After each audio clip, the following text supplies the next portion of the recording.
Greetings, human life forms. I'm Meister. Welcome back to another prediction video. Today we'll be doing the Washington football team. I'm actually really excited to do this prediction video because in my previous prediction videos, I already basically did half their season already. So this is very interesting, but honestly I appreciate the support on these prediction videos recently because I recently just checked. I'm gonna pull this up right now. Cue at the moment. When I went onto my channel the other few minutes ago, I went to my most popular videos, and two of my prediction videos, I don't know if you can see, but two of my prediction videos are in the top 5 most watched videos. So, I appreciate everyone watching. Again, I'm going to be doing this for every single team. I'll do a playoff prediction, Super Bowl prediction. I'll do all those before the season starts, and then I will get back to my Wizard 101 walkthrough for a little bit. So, Washington, I think is a very good team. A lot of people are like, hey, it's an NFC East team, so they'll probably fight to make the playoffs with Dallas, and then they'll get one and done in the playoffs.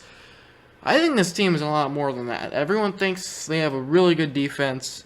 I really do too. I think they have top 5 defense, amazing defense. And that offense is what is very underrated. They have the old vet Ryan Fitzpatrick, but he can still make plays. That's why they still call him Ryan Fitzmagic. They have their wide receiving core, I think, is amazing, which is the part that I might be overhyping a little bit.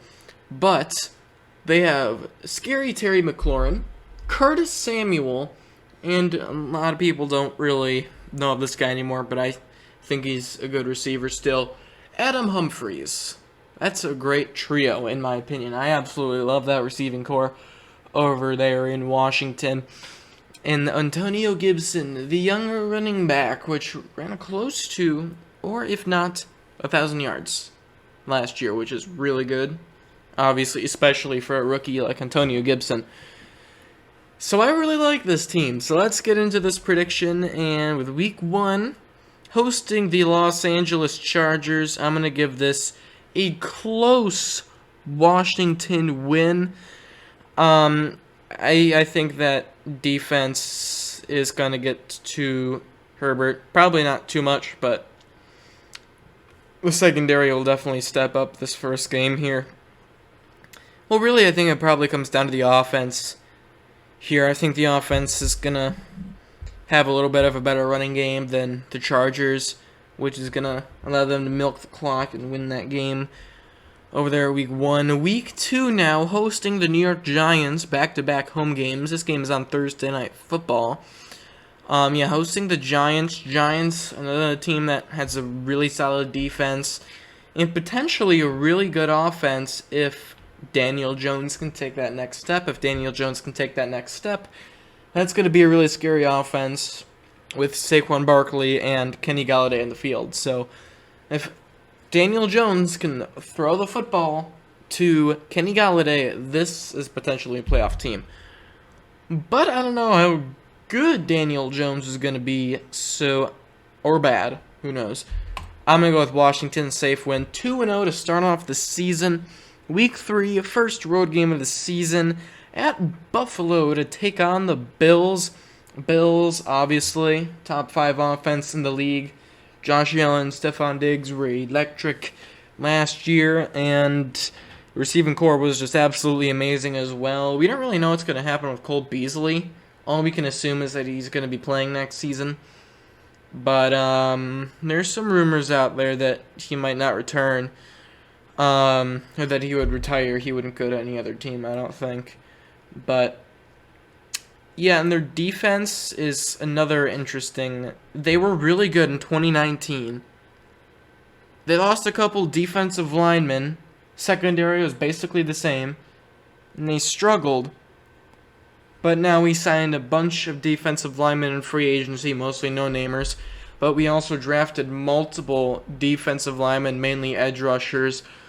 to help that defensive line, because the Bills were number 5 out of the 32 teams in pressuring the quarterback. But we just weren't able to sack the quarterback was the problem. But now, with multiple guys now in there to get the job, one of them's bound to break through and get to that quarterback. So this could be a really good game, a really close game. But I'm going to go with the Bills here, just because I probably trust them more. I think their offense would be too much for Washington to handle over there on the defensive side. Week 4 now, at Atlanta to take on the Falcons. Falcons lost Julio Jones, huge loss for Matt Ryan. Doesn't have as many weapons to throw to. They did draft Kyle Pitts, but he isn't a Julio Jones. And they still have Calvin Ridley. He can be the number 1 wide receiver for sure over there. But there's not really too much depth at that wide receiver position anymore. And they did sign Mike Davis in free agency. So we have to see what he does. He isn't one of the more electrifying running backs in the league. He was kind of, well, he did play a chunk of snaps because McCaffrey was hurt last year. The Falcons also lost their center, Alex Mack, I think his name was, to the 49ers. Which is a big loss again, and we already know they've had offensive line issues, so that probably won't help them. Defense does not look that pretty either, so I'm going to go Washington here in a safe win there. Week 5, which is the game that most people probably hate me for, hosting the New Orleans Saints. When I made my Saints prediction video, this game was very hard for me to predict. And I ended up going with a tie here. Like the past couple years, there's been that one weird oddball game where it's just for whatever reason a tie. I think that is going to be the game for this year, even though it normally happens like week 1 when the ties happen. But this year it'll happen week 5, Saints versus football team, happen right here. It's just a really hard game because the Saints, we already know how well Sean Payton can coach, and Jameis Winston, if he could throw it to only his team and not the other team, that's a big plus over there, because Winston is really good. He would look amazing, and then he would just go like randomly. So yeah, I'm gonna go tie there. A bit of a weird game, but let's just move on. Week 6 now. Hosting the Kansas City Chiefs. Chiefs, obviously, top 5 offense. They did, however, lose Sammy Watkins, but then again, Watkins was injured basically the entire year, and they were still really good. So I don't think that's that big of a loss for the Chiefs. Clyde Edwards-Helaire is entering his second year. We can see what he does in his second year. They definitely revamped that offensive line. Like, they shipped out the old ones and brought in some more old ones. So we'll see what goes on with that offensive line. And then, of course, Travis Kelce, number 1 tight end in the league, which I don't think a lot of people would disagree on. Defensively, it's very interesting, a very underrated defense, but statistically, not good, not bad either. They did pick up that one corner from the Vikings. I forgot his name, but I know he was a little solid over there. So this is going to be a really good game. Like, really good game. If anything, the Chiefs' defense and offense got better last year. So, with that, I'm going to go with the Chiefs. Yeah, I think it could be a closer game than a lot of people expect it to be, but I'm going to go Chiefs there. Week 7 at Green Bay to take on the Packers. Packers may or may not have Aaron Rodgers. I'm not predicting that because that's a stupid thing to predict again. I don't think he's going to play at the Packers this year. It's looking like it won't happen. But then again, he's just been there for the past 16 seasons, you know?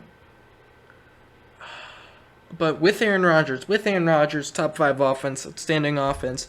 Devontae Adams and Aaron Jones are still there. Just great. Really, really, really good offense. Defense, they have a really solid defense as well. Jaire Alexander, which a lot of Packers fans hype up so much. They also have Zadarius and Preston Smith, the Smith brothers, if they're brothers. Still don't remember. So yeah, really good Packers team. I think the Packers will get the best of Washington here, Week 7. A little bit of a slump here. Lost to their last couple games. They go from a tie to a loss. But now Week 8 at Denver to take on the Broncos. Broncos really scary defense. That is looking like a really good defense. Most definitely be top 10 this year. Possibly top 5. And then that offense looks pretty scary too until you look at Drew Lock, and then things get a little shaky over there. But we'll see what happens there. We'll see. Man, I'm going to go Washington here just because I don't know how good that Broncos offense is going to be able to perform. So I'm going to go with the vet Ryan Fitzpatrick in this one. Now going into the bye, coming out of the bye, Week 10 against the reigning Super Bowl champion Tampa Bay Buccaneers. Buccaneers, obviously, top 5 defense in the league and top 10, possibly top 5 off. No, probably not top 5 offense. Definitely top 10 offense, though. Buccaneers are just a really scary team. And I think this is where the upset happens. I'm going to take Washington over Tampa Bay. Most teams have an upset or two over the course of the year. I think this is where it happens. Ryan Fitzpatrick, his beard is going to drag across the football field as he slaps that Buccaneers defense. And I think they're going to get a win over here. And probably like the magical miracle. Something. I don't know. Something to do with Ryan Fitzpatrick's beard. Week 11, or not hosting, at the Carolina Panthers. Panthers, very interesting team. Could potentially have a really scary offense. Just depends if Sam Darnold can take that next step. If he can, that's going to be a really scary offense with DJ Moore, Robbie Anderson as that wide receiver duo. And then, of course, you got Christian McCaffrey. Like top 5 running back, obviously. Defense is where things get interesting. It's a very young defense. Again, they need time, and again, we'll see where that defense is when the season starts. But I'm gonna go Washington here, just because I don't know if I can trust Sam Darnold or the Panthers' defense enough. Like, I haven't seen them really good. But I'm going to take Washington here. Week 12, Monday Night Football, hosting the Seattle Seahawks. Ooh, that's a good game. That's a huge game. Seahawks, obviously, top 10 offense in the league. They have Russell Wilson, DK Metcalf, Tyler Lockett. Great. And, of course, they have Chris Carson. So that's a really good offense over there. Offensive line, we need to see if they can make any improvements. Defensively, they have some beef up front. They still have Carlos Dunlap. They have a few other guys that can make some plays. And, of course, they still got Jamal Adams over there. So, oh, man. Man, that's a good game. That's a real good game. Under the lights on prime time, I'm going to give it to Seattle here. I think Russell Wilson will be able to cook a little bit on that Washington defense, get the win over there. Week 13 at Las Vegas to take on the Raiders. Raiders, obviously, Derek Carr, and they have Josh Jacobs, the great running beast. And they did lose Nelson Aguilar, but they got John Brown from the Bills. So hopefully, for the Raiders' sake, they better hope to God John Brown doesn't get injured. Same with the Ravens for Sammy Watkins. But they have to hope John Brown does not get injured. Otherwise, that team is screwed. Kind of. They have Henry Ruggs and Darren Waller, so not really screwed. Never mind. Scratch that. Defense, though, they got Yannick Ngakoue, but he doesn't play in the secondary, so that's a problem. So I'm gonna go Washington here. I'm just not a fan of that Raiders defense. That Raiders defense takes a step going into this season, then I'll definitely reconsider that game. But I'm gonna go Washington there. Week 14, hosting the Dallas Cowboys. I'm going to go Washington here. Cowboys, we already know Dak Prescott and that amazing offense with the fumble Elliott. And, of course, they got Amari Cooper as well. So, if Ezekiel Elliott doesn't fumble the football as much and Dak Prescott doesn't break his leg again, that's going to be a really good offense.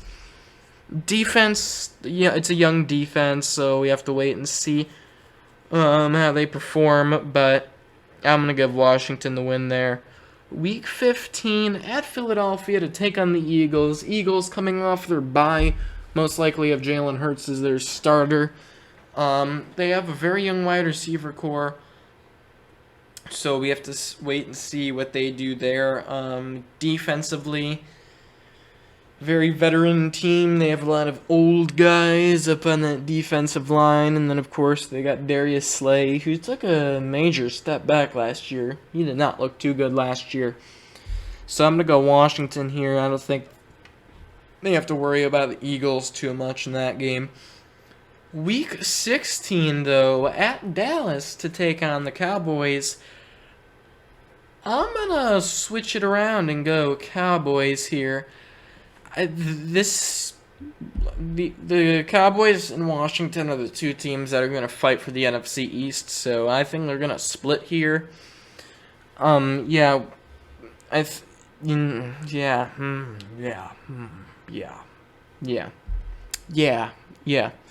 Week 17, Saturday game, hosting the Philadelphia Eagles. Again, not a big Eagles person, so Washington there.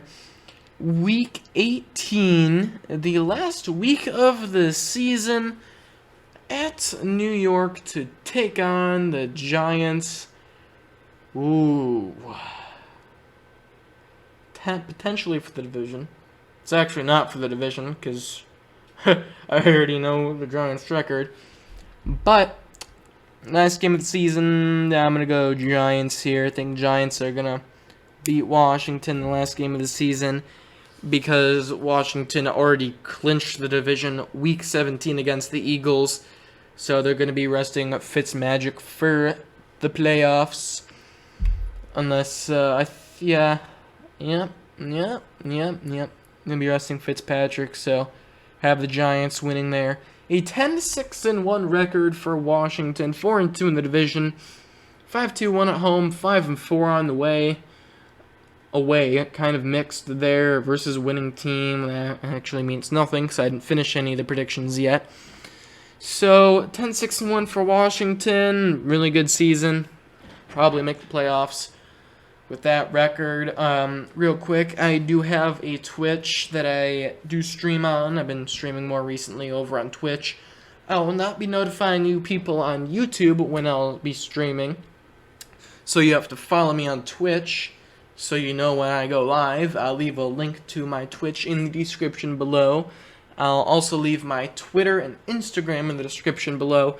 Twitter, that's where I do most of my NFL talks and stuff, mainly Bills bias stuff, but still, if you want to follow me, description. And, of course, my Instagram, I don't really use it too much, mainly just use it to notify the people that currently follow me that there is a video out. But if you guys can follow those things, that'd be appreciated, and I don't have much else to say except life forms out.